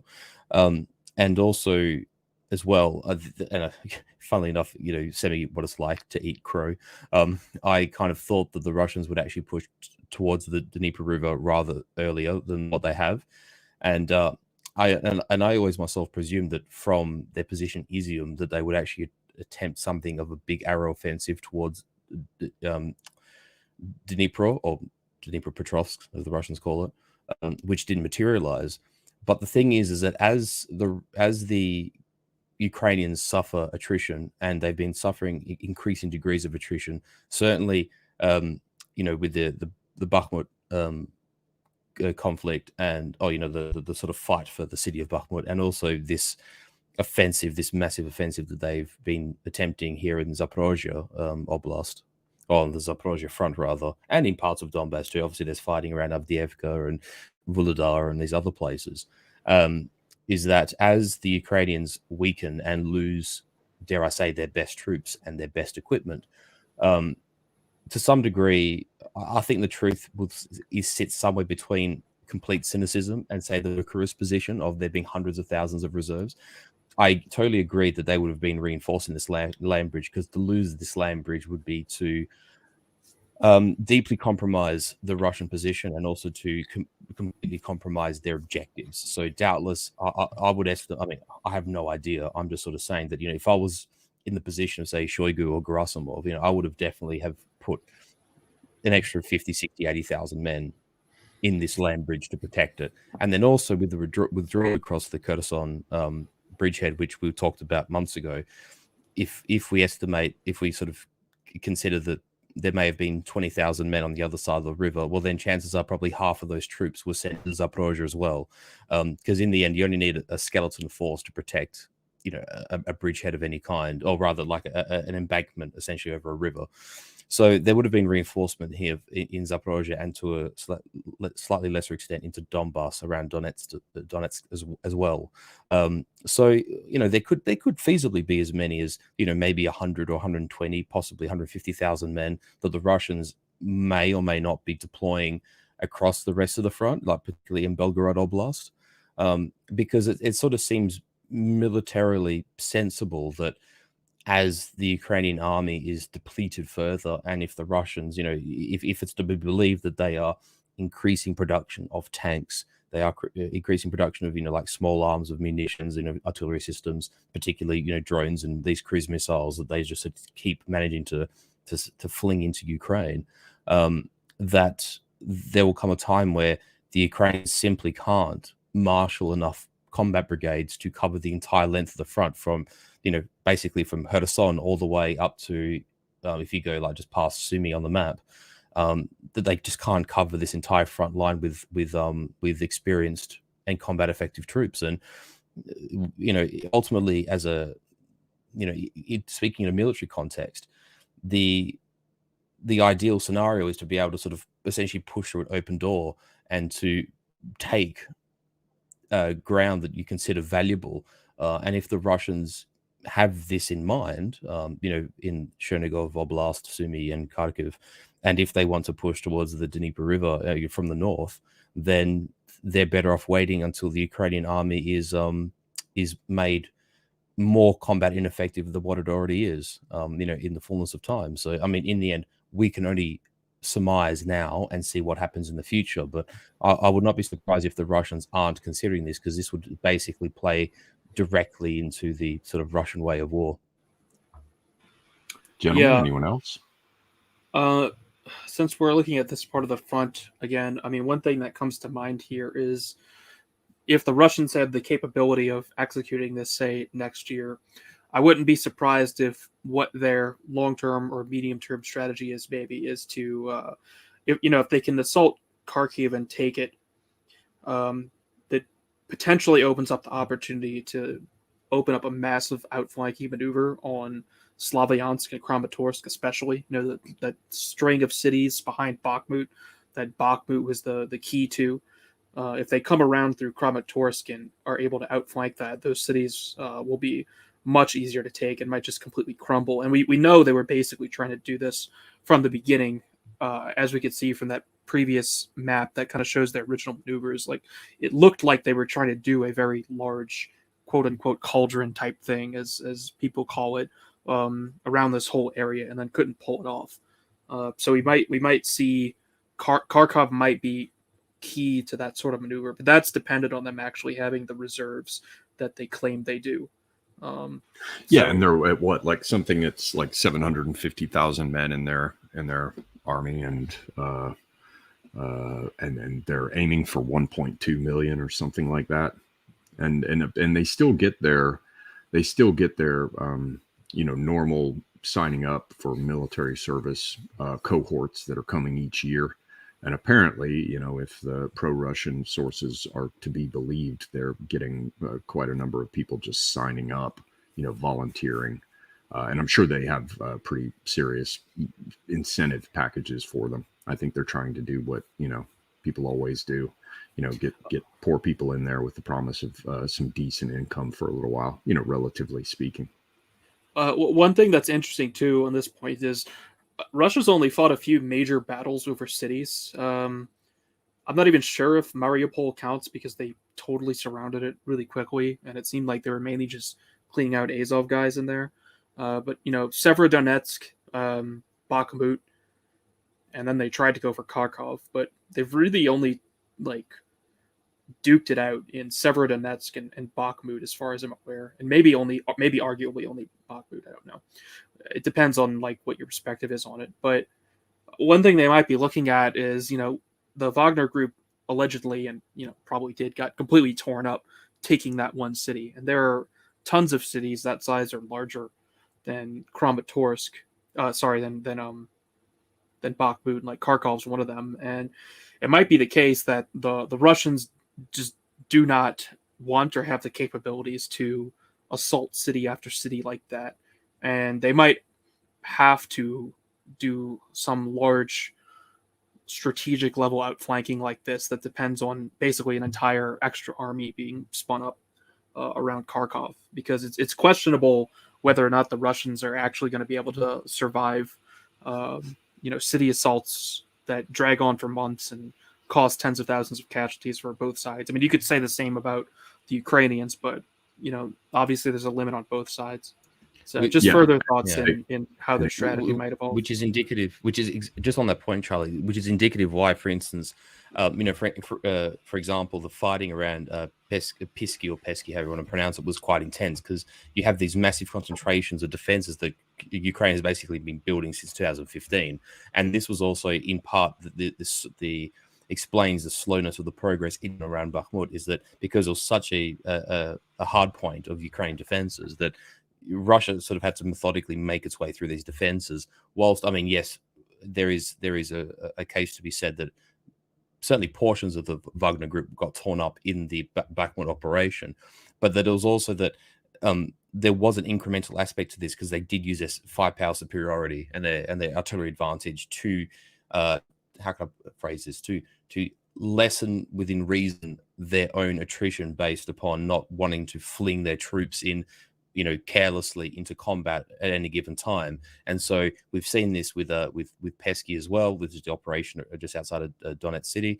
We also see this. Can you actually just go down to Avdiivka, Semigog, and around the outskirts of Donetsk there? Because I just want to mention that for a second. So you got this sort of semicircle operation around Avdiivka here, and then here. Oh, sorry, zoom back in. Just go one click. Yeah. So you got Pisky here, which is just on the outskirts, just at the bottom of the map there. And then the next town along is Pervomayska.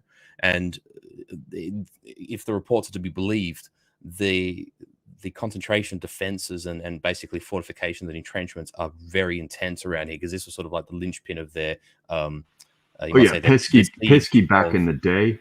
Pesky back in the day, I remember when they first broke in there and began to move there. I mean, their movement here has been glacial, slow, difficult. That black line is the front line at the start of the war. So it is very glacial is the right word to use, like almost sort of tectonic. And then if you go down just a little bit further, I think Marinka might be just further south.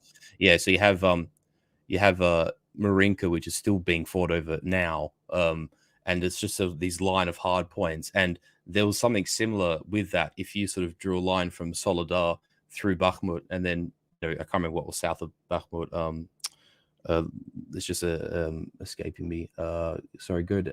Just go. There's Klashivka, is like the small. Yeah, Klashivka, that's right. Yeah, and so there was this sort of line of defenses as well, and so Russia's been working their way through that and been using their sort of artillery advantage and their firepower advantage to, insofar as they're able, neutralize defenses and to sort of inflict attrition on the Ukrainians. Which, just on that point very briefly, because it's just something we should canvass now that we're talking about it, is that one of the meta-narratives of the Western media, which I have always find just sort of utterly confounding and just ridiculous that people have bought into it, is the whole idea that Ukraine is waging attrition on Russia. I mean, you got to think, if you look at, because again, and I emphasize, the closest thing that we have as a reference point to warfare in this part of the world is the Second World War. And if you look at, say, and I'll try and keep this brief as I can, the German army came, was a sort of derivative of the Prussian army, and it was an army that emphasized, excellent training, a very, very proficient officer class, and men sort of drawn from a Landwehr, from an active reserve. And the German way of fighting war was very specific, and actually in some ways an expression of their sort of national character. And in World War II, the Wehrmacht was a very, very efficient fighting force, and it proved itself in Poland and France, and even in the Soviet Union to an extent.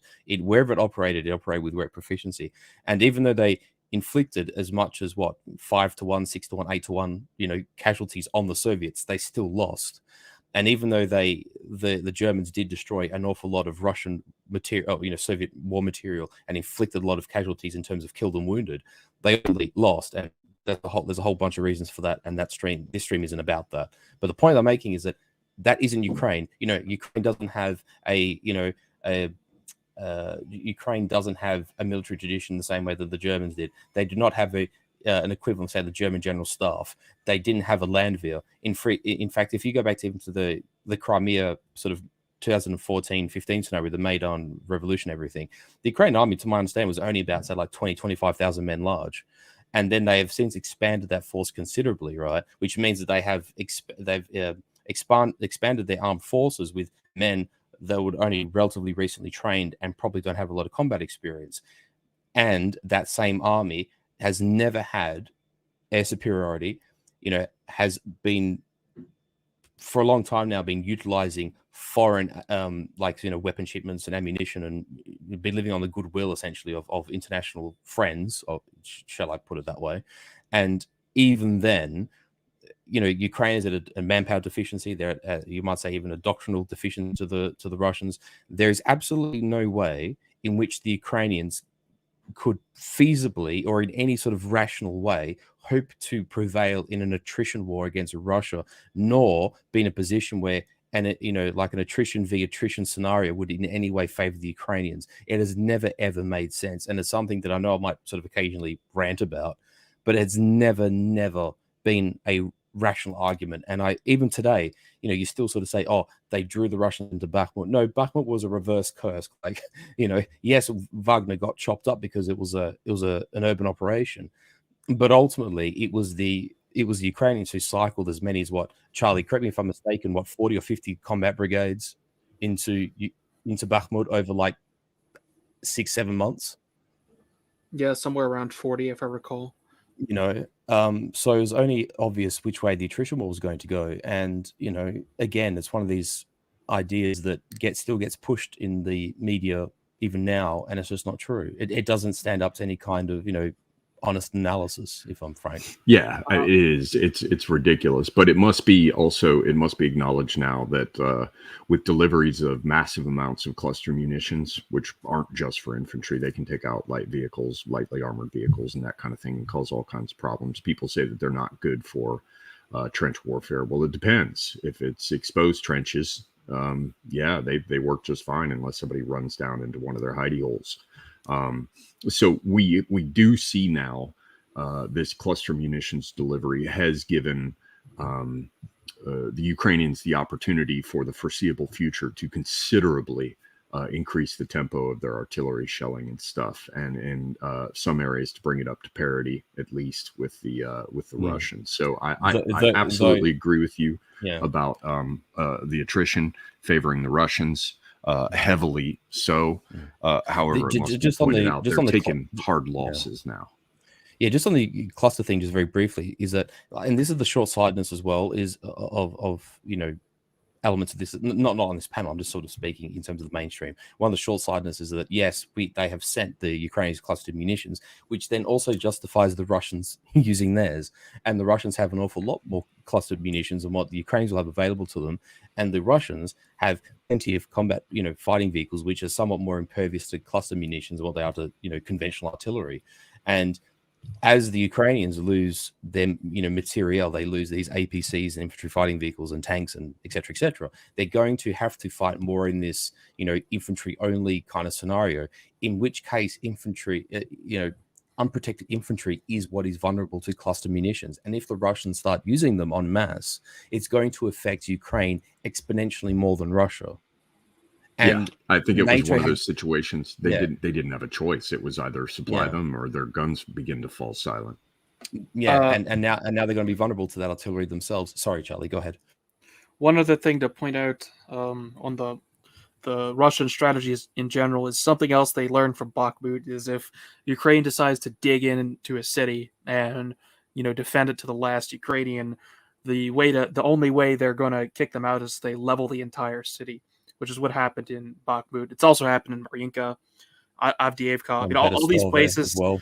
All of these places where there's been sustained fighting for months have been totally and utterly leveled. Now, of course, in the West, we know, BlackRock has been awarded the contract to rebuild Ukraine, but who's actually footing the bill to rebuild Bakhmut? It's the Russians. So the Russians have a huge incentive to not go through these long protracted sieges, even if they can afford it materially, because that's a huge bill they're racking up. All of the damage done in Ukraine, the Russians are footing the bill for that ultimately. So that's something they want to avoid as much as possible as well, which is something we should keep in mind. Yep. Gents, anyone Yeah. else? Well, it's funny that we mentioned the cluster munitions as well, and this is a recent vote from the Bulgarian parliament, which has one of the more industrial bases that still can produce Soviet-era military equipment. They've voted on a pretty 148 to 52 to deliver armored personnel carriers and some other defensive equipment, including, I think, body armor and things like that. But primarily, this is focused on APCs to deliver it to the Ukrainians. And this is the first time that they've done anything like that since since the war started. So we're seeing sort of this new bit of technicals coming in from the Bulgarians. The cluster munitions are coming in, and so they're trying to push out as much as they can. But this is the first time Bulgaria has gotten really involved, and so we're sort of seeing that other NATO parties are being tapped in here. And according to Sky News, that they are ones that maintain numerous factories manufacturing ammunition for Soviet-era weapons, something that the Ukrainian armed forces have been struggling at times to source and maintain. So something to just keep in mind there. That's from 15 hours ago. Well, it makes sense that they're bringing more pressure to bear on Bulgaria now. They looked like they had Bulgaria in the bag for a while, and then one of the old school politicians there, and part of the group that got along with Russia just fine, has kind of stepped back in and shifted things. And so, but what's probably happening is Bulgaria wants to stay out of it to a considerable extent. Much of the Bulgarian population does, but I think they're under enormous pressure from the rest of NATO and the European Union and the US to get involved. I want to follow up on that and see what's been going on in Bulgaria lately. I should do another one of my streams where I go look at Georgia, Moldova, Romania, Bulgaria, Turkey, and the rest to kind of see what's going on. Okay, but yes, cluster munitions did give you. Can I just come in quickly on the Bulgaria thing, Semigog? Obviously, a lot of these countries in the periphery of this area have long memories, shall I say, and much of their fate has been sort of intertwined with the events of the 20th century, sort of writ large. Yeah, and Bulgaria is an interesting case because Bulgaria is obviously, or at least mostly Slavic to a point, and as we know, Russia always saw itself as sort of like this guardian of the Orthodox and Slavic peoples, that were formerly occupied by the Ottoman Empire, and so. In some regard, Bulgaria, much like Serbia, have sort of been friends of the Russians because to some degree the Russians have liberated them from the Ottoman yoke. But Bulgaria found itself on the losing side of the Second Balkan War. It then was on the losing side of World War One, and then Bulgaria had this really interesting sort of situation whereby it's tied to Russia sort of culturally in a civilizational sense, but obviously with the way sort of things evolved leading up to World War II, it sort of came into this Axis sphere. And even though Bulgaria partook in the, well, not actively so, but was complicit, shall I say, in the Axis invasion occupation of Greece, because Bulgaria stood to be a beneficiary, Bulgaria had a sort of lukewarm feeling about attacking the Soviet Union alongside Germany, where, say, Romania, Hungary, Italy, and certainly Finland, for their own reasons, were far more enthusiastic about invading the Soviet Union. Bulgaria was lukewarm about it. And Bulgaria, much like Romania in 1944, ended up being occupied by the Red Army. And then Bulgaria fell behind the Iron Curtain. And Bulgaria, in many ways, has been, how can I put this? The events of those things I just mentioned in a very quick succession have been affected by that. And there's, a part of Bulgaria that is a part, obviously, their psychology, yes, they're part of NATO. Yes, they're oriented towards the EU to a point, but ultimately they're also still Slavic. And also there is this sort of hearkening relationship to Russia in the past. And so this is probably affecting a lot of these South Slavic countries. This war is sort of tearing them. They sort of have a foot in either camp, if you get what I mean. And Bulgaria is probably Yeah. one of the great examples of that happening.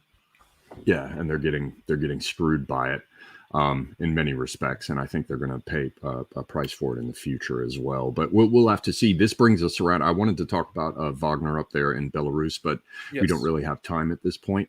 No. Well, let's do this. Say what you want to say. Let's just make it quick. I want to roll in before 2 hours clears, because that'll keep me having to manually upload this to Odyssey and the rest. Okay. Go ahead and cover what you wanted to say about what you think it is, and then maybe each of us can give a very quick summary of where we think this is going. For me, I think I'm standing with my original predictions, which would have remained the same, which is that Russia is eventually going to take Odessa and Kharkiv, and it's going to roll up to the Dnieper. Certainly take everything east of the Dnieper and Odessa and Kharkiv as well, and connect with Transnistria. I think it's just going to be a long slog, and they're going to wait. As it seems you all agree with me, the Russians are going to wait until the Ukrainians have effectively just dashed their heads against the wall over and over again. To such a point that they can't put up much resistance, and the Europeans end up being economically screwed, just like the U.S. They're waiting for the changing of the guard, so to speak, with the quote unquote democratic systems. If indeed we see that happen, it also shouldn't be forgotten that Europe lucked out because it was an incredibly mild winter this last winter. So that's my take in terms of the stuff up here with Wagner and Belarus. I mean, my take on the recent Wagner affair you can find in a previous clip, but this business, I think they're somewhere in here near the Polish border and near the Ukrainian border, so that if the Poles crossed over, they could come in and get involved. I think they are training. I think they are probably there to support the Belarusian government in ways that give that government plausible deniability, training, and the threat of having a vanguard sort of stormtrooper unit that could form the tip of the spear for the Belarusians if they come in. I think all that's happening here is that the Russians are trying to show that they do have more in the form of Belarus that they could use to bring into the fight, but they're not doing so because they don't want to trigger, Poland and Lithuania getting excited. Maybe it has something to do with the Suwalki Gap too. Anyway, that's me. That's my guess for the future. Let's do Charlie, then Prude, then Furious, and we've got about 12 minutes left, guys. All right, well, I'll be quick. All I really wanted to say on Belarus is, I think they're just reminding Ukraine and NATO that Belarus is in the game. They're positioning those Wagner troops there, particularly, like you said, in order to facilitate a Belarusian attack if it comes to that. Not that they're going to do that, but since Poland and other countries have floated the idea of moving into Ukraine, they're letting them know that that's not going to be a free move on their part. If Poland tries to move into Ukraine, there are crack troops ready and waiting right there to attack. Ultimately, when Russia is ready to deal the coup de grace, I would not be surprised if they move south from Belarus onto Kiev again in order to facilitate taking the rest of the eastern part of the Dnieper, because they have this problem now where they're going to have to cross the Dnieper somewhere since they lost Kherson, and that's going to be an incredibly costly operation. The alternative to that is simply begin on the western side of the Dnieper, coming down from Belarus. So we could see a maneuver like that. I maintain exactly what you said. The Russians are going to landlock Ukraine, and they're going to take everything east of the Dnieper long term. Probably stop with occupying Kiev, would be my guess. And I do not think Belarus is going to come into the war at all until the very end if they find it necessary to get onto the western side of the Dnieper through that route. But that will depend on how much fight the Ukrainian army can actually put up. So that's my take, basically same as yours. Right on. Prude? Yeah, I do think that having an experienced combat force in Belarus, also at the same time when the Poles have moved troops closer towards the Belarusian border that they share, I think that you want to let the NATO, especially the more trigger happy parts of NATO, as we've discussed numerous times on this channel previously, Poland, with a lot of American influence there, to let them know that if they want to pull anything, it's, Belarus is very much in the game. Just earlier this week, President Putin had met with the leaders in the government of Belarus to just let them know that any attack on Belarus will also, bring about Russian forces to bear as well in this situation, and that they are not alone. So to me, it does seem like that this is just posturing. This also illustrates more concerns about the Suwalki Gap. We haven't seen any sort of crises as we saw last year, where there was discussion about cutting off access to trade and communications. Yeah, you really do need to pay attention to where Semyagog's putting that cursor, because that stretch of land is a very hotly contested and dangerous aspect of territory. We did see some concerns about sanctions last year, which was a big reason why we covered it last fall, Semyagog. But yeah, the Wagner stuff we'll only see. I do think that, again, as you've discussed many times before, you take that line from Kaliningrad and you draw it all the way down, and you see a pretty good way of where you would want to cut it off, Kaliningrad to Transnistria. And if you could have a landlocked Ukrainian rump state with east of the Dnieper occupied, that would be the ideal win condition to sort of have a renewed Russian sphere of influence, which has been the ongoing discussion since the 1990s. And that's really all I've got to take. Excellent. Thank you. Furious? I suppose in the couple of comments I made before, I've sort of more or less stated what my outlook is, going forward. No point in really repeating it. And maybe, if we do, because I know you sort of do these streams from time to time, sort of every few weeks or even a month at a time. If we come together and discuss this again, maybe we can fit it within that stream, because we have gone through a lot today. But suffice to say, I think what we can say is that this offensive is petering out, and I think once Ukraine do pull the pin on flinging their men into this Zaporozhye front in this sort of full-on offensive operation that is not going to achieve even its most modest of objectives, we're going to move into another phase of the war, and then we'll see whether the Russians actually do advance and create, extend that fighting front, up towards, Kharkiv and Sumy, maybe as a part of a winter offensive. Not that they've announced anything, or not that we even know what the Russians' plans are, but we just have to see how this war develops from here on in. But it is safe to say that this standpoint, once the Ukrainian offensive here in Zaporozhye runs out of steam and peters out, the Russians have more or less secured, you might say, what their modest victory conditions were, which is, the land bridge to Crimea, and they've captured most of the Donbass. The only thing that really eludes them in terms of the Donbass is, Sperne, Kramatorsk, Slavyansk, and Konstantinovka. And, we've mentioned also Avdiivka and Marinka, which would secure Donetsk city. And then we'll see what transpires from there. But yeah, I don't really have any more predictions from that standpoint. In the end, there's the considerations for Mykolaiv, Odessa. Are they going to push for the Dnieper? As the Ukrainians run out of air defense, will we see more of these big arrow offensives, as they're called? Will the Russians sort of try a mass attack? We'll find out in due course. I'll leave it there. Indeed. Thank you.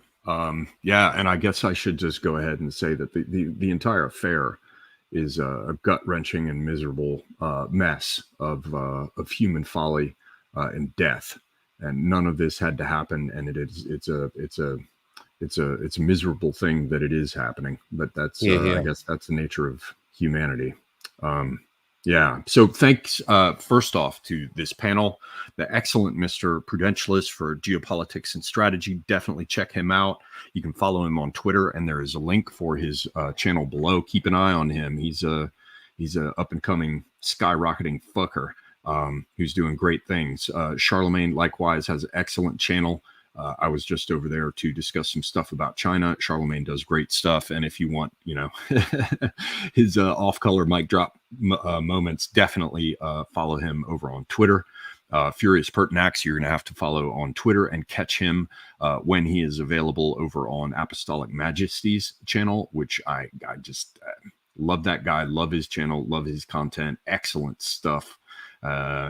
He's not even a guest here, and I'm shilling his channel because Marcus appears over there frequently. So thank you all, gents, very much for coming on. You made this, I think, an excellent stream. And then the next thing is thank you to all of the guests, to all of the people watching the show who've dropped in, particularly the Praetorian Chads who support my channel and make this possible. Thank you everyone for having been here and joined us for this discussion. So until next time, when I'll be back, until next time, I am Semiagog, and I am out.